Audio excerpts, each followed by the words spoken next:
बाब अशी की खरं म्हणजे आचारसंहिता लागल्या कारणानं शासकीय अधिकाऱ्यांच्या शिवाय हा जनता दरबार झाला, परंतु लोकांच्या अडीअडचणी आहेत त्या, काही रस्त्यांचे विषय आहेत, काही ठिकाणी पाणी पुरवठा नीट होत नाही. मी माननीय मुख्यमंत्र्यांच्या बरोबर बोलल्यानंतर राजन नाईक आणि स्नेहा दुबे या दोघांनी सुद्धा प्रयत्न केला. भविष्य काळामध्ये वसई विरारसाठी मुबलक पाणी मिळेल अशा प्रकारची आम्ही यंत्रणा राबवलेली आहे. आता रस्ते खराब आहेत, तर पूर्वीची गाड्यांची टन 10 टन 12-15 टनापर्यंत असायचे, आता गाड्या 100-100 टनाच्या झाल्या. जुने रस्ते सुद्धा नादुरुस्त झाले. आता वसई विरारमध्ये RMCचे सिमेंटचे रस्ते करण्याचे प्रस्तावित आणि लवकरच ते रस्ते होतील. मी मगाशी म्हटल्याप्रमाणे वसई परिसरात रोड ओव्हरब्रिज आणि रेल्वे ओव्हरब्रिज ROB अशा प्रकारचं जाळं MMRDच्या कडून तयार केलं जाणार आहे.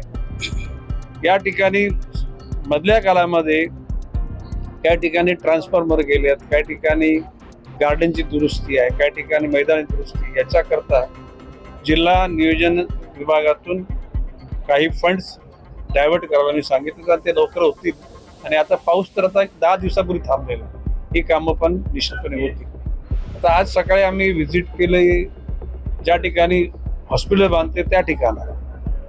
त्याच्यानंतर आम्ही गेलो नाट्यगृहामध्ये, त्याच्यानंतर गेलो आम्ही वॉटर बॉडी ज्याला आपण साठवण तलाव होल्डिंग पॉइंट त्या ठिकाणी गेलो. स्पोर्ट्स ग्राउंडच्या ठिकाणी आम्ही ऑब्झर्वेशन केलं आणि लवकरात लवकर या सर्व गोष्टीला अंजाम देऊन जनतेच्या सेवेमध्ये या गोष्टी आणल्या जातील असा मी विश्वास व्यक्त करतो. मला वाटतं की 200 ऑफिशियली आणि अनऑफिशियल जवळजवळ 100 असे 300 लोक, 300 टोकन, म्हणजे काही काही ठिकाणी 8-8, 5-5, 4-4 अशा प्रकारचे लोक पण येऊन गेले.